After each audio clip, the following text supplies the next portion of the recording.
Assalamualaikum warahmatullahi wabarakatuh.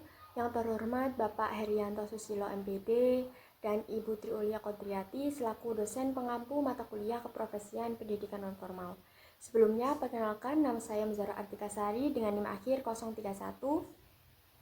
Di sini saya akan menjelaskan mengenai profesi dai untuk memenuhi tugas UTS mata kuliah keprofesian pendidikan nonformal. Baik, yang pertama ada deskripsi profesi. Jadi, apa sih profesi dai serta peran profesi dai?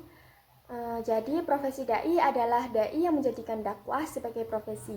Ia menjadikan dakwah sebagai sumber penghasilannya dalam mencukupi kehidupannya.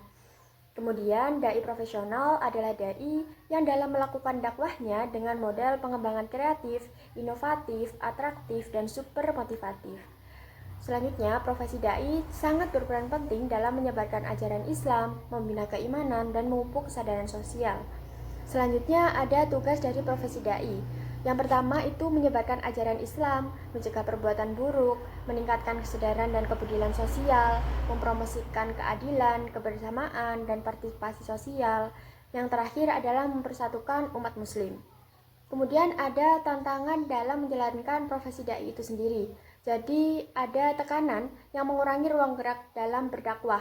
Jadi ada pembatasan kebebasan dalam menyampaikan dakwah akibat adanya faktor politik dan sosial. Kemudian yang kedua ada prasangka negatif dari masyarakat. Terus yang ketiga ada regulasi yang membatasi penyampaian pesan keagamaan. Kemudian yang keempat adalah penyebaran hoaks dan ujaran kebencian yang saat ini sangat marak sekali. Kemudian yang kelima adalah adanya konten hedonis yang merusak nilai-nilai agama Islam. Kemudian ada peluang profesi dai di masa depan. Peluangnya yang pertama adalah menggunakan media sosial dan internet, di mana dai bisa menjangkau lebih banyak orang dengan menggunakan media sosial dan platform online. Kemudian bisa membuat kursus agama online, memberikan bimbingan spiritual, berpartisipasi dalam pemberdayaan masyarakat. Kemudian yang terakhir adalah mempromosikan toleransi dan perdamaian. Kemudian selanjutnya ada integrasi teknologi dalam profesi pendidikan luar sekolah. Ada pengaruh perkembangan teknologi terhadap profesi dai. Jadi perkembangan teknologi telah mengubah cara profesi dai dalam berdakwah. Dai kini menggunakan media sosial seperti YouTube, WhatsApp, Instagram, Facebook, dan TikTok untuk menyampaikan pesan secara luas dan efektif. Ini memungkinkan interaksi langsung dan variasi cara penyampaian. Namun penting untuk memastikan bahwa pesan yang disampaikan tetap akurat dan bebas dari informasi yang salah. Dengan memanfaatkan teknologi yang bijak, dakwah bisa lebih relevan dan diterima oleh masyarakat. Kemudian ada adaptasi perkembangan teknologi pada profesi dai. Pada tahun 2005 dan 2025 dan seterusnya, profesi dai harus menguasai berbagai platform digital seperti media sosial, podcast, dan live streaming untuk menyampaikan dakwah yang lebih menarik dan relevan. Seperti contoh nyata saat ini adalah Habib Jafar yang menggunakan podcast juga YouTube untuk menyampaikan dakwah-dakwahnya sesuai dengan perkembangan zaman. Kemudian bisa memanfaatkan teknologi seperti AI, VR, IR, juga dapat dimanfaatkan untuk membuat dakwah lebih interaktif dan imersif. Dai perlu terus mengembangkan keterampilan digital, menjaga etika, dan memastikan pesan dakwah tetap sesuai dengan nilai-nilai Islam. Adaptasi teknologi ini juga akan membuat dakwah lebih efektif dan mudah dijangkau oleh berbagai kalangan masyarakat. Kemudian ada tinjauan terhadap kebijakan dan isu sosial. Ada kebijakan terbaru yang mempengaruhi profesi dakwah. Yang pertama adalah pemanfaatan teknologi untuk dakwah. Jadi pemerintah itu sangat mendukung penggunaan internet dan media sosial untuk menyebarkan dakwah. Kemudian adanya dukungan literasi digital. Pemerintah juga mendorong orang untuk lebih paham lagi mengenai teknologi agar dakwah itu dapat mudah diakses secara online. Kemudian yang ketiga adalah pengaturan konten di media sosial. Jadi adanya aturan yang mengawasi konten di setiap media sosial itu supaya pesan dakwah yang disampaikan itu tetap bermanfaat. Kemudian yang keempat adalah peran agama dalam membentuk karakter bangsa. Itu kebijakan yang mendorong agama berperan lebih dalam membentuk karakter termasuk melalui pengajaran agama. Kemudian ada pengajaran agama online. Jadi sejak pandemi, pengajaran agama online itu semakin banyak dan semakin didukung oleh kebijakan pemerintah. Kemudian ada kontribusi profesi dai dalam menyelesaikan isu sosial. yaitu yang pertama adalah mengatasi kemiskinan, terus mencegah radikalisasi, mengurangi ketidakadilan sosial, mendukung kerukunan antar umat agama, pentingnya kesehatan mental, membangun keharmonisan keluarga, juga yang terakhir berpartisipasi dalam kegiatan sosial. Kemudian keterampilan yang dibutuhkan di masa depan.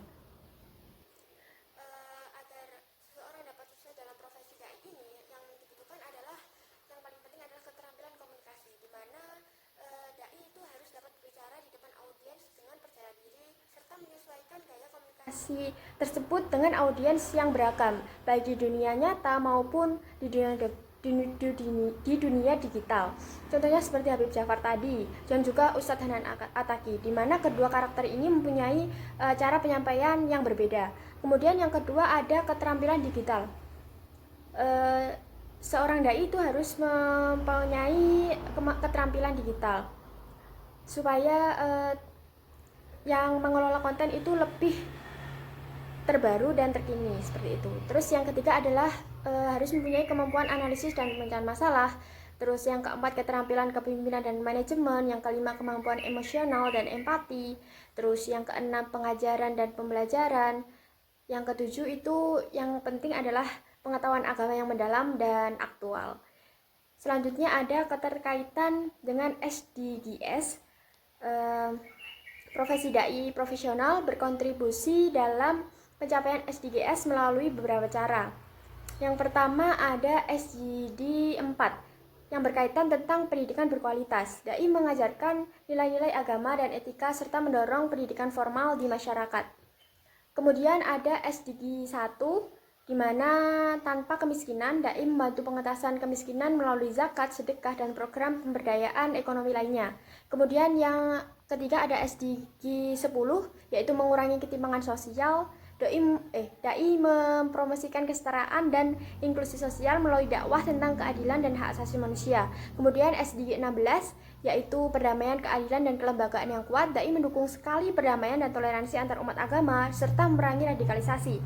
Kemudian SDG ketiga yaitu kesehatan yang baik dan kesejahteraan, di mana dai sendiri mengedukasi masyarakat tentang gaya hidup sehat dan kesejahteraan mental. Kemudian yang terakhir adalah SDG 5 di mana adanya kesetaraan gender. Dai sendiri mendukung kesetaraan gender dengan mengajarkan hak-hak perempuan dan hak laki-laki secara adil.